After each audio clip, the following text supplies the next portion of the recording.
our episode is distinguishing fraud from negligence. So we distinguish dolo from culpa. When we say dolo or fraud, that is done with deliberate intent. No, there is deliberate intention to cause damage. Pero pag sinabi mong negligence or culpa, although it may be a voluntary act, wala namang deliberate intent. So for fraud, there is deliberate intent kasi talagang ginawa mo.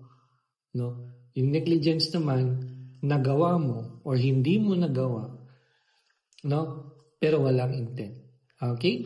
Second is based on Article 1172, meaning Article 1172 states that negligence may be regulated. It may be mitigated, it may be reduced by the court. Pero on the part of dolo or fraud, it cannot be mitigated or regulated by the court.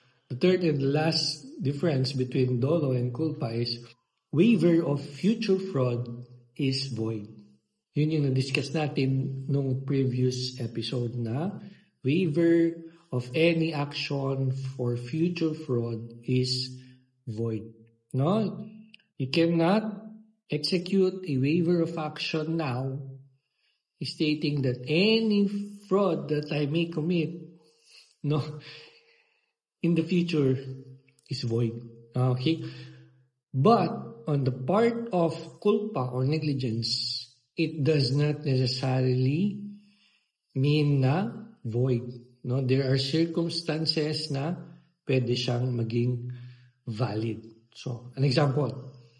First, if it is gross negligence, hindi, void yan. Any waiver of an action for future gross negligence is void. So, an example would be, no matter how negligent the company will be, it will not be responsible for the damage caused.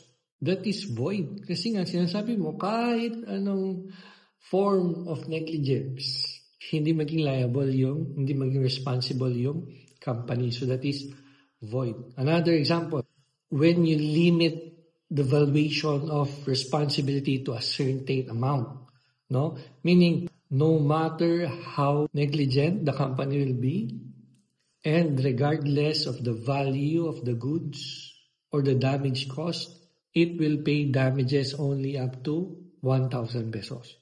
So meaning kahit pa yung damage cost or the value of the goods affected is worth 1 million, my responsibility will only be up to 1,000 pesos. That is also void or invalid.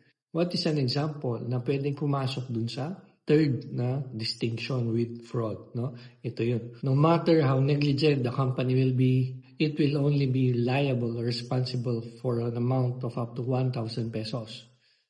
But if it is stated that the amount of the goods is more than 1,000 pesos, then damages may be recovered up to the extent of the value of the said goods.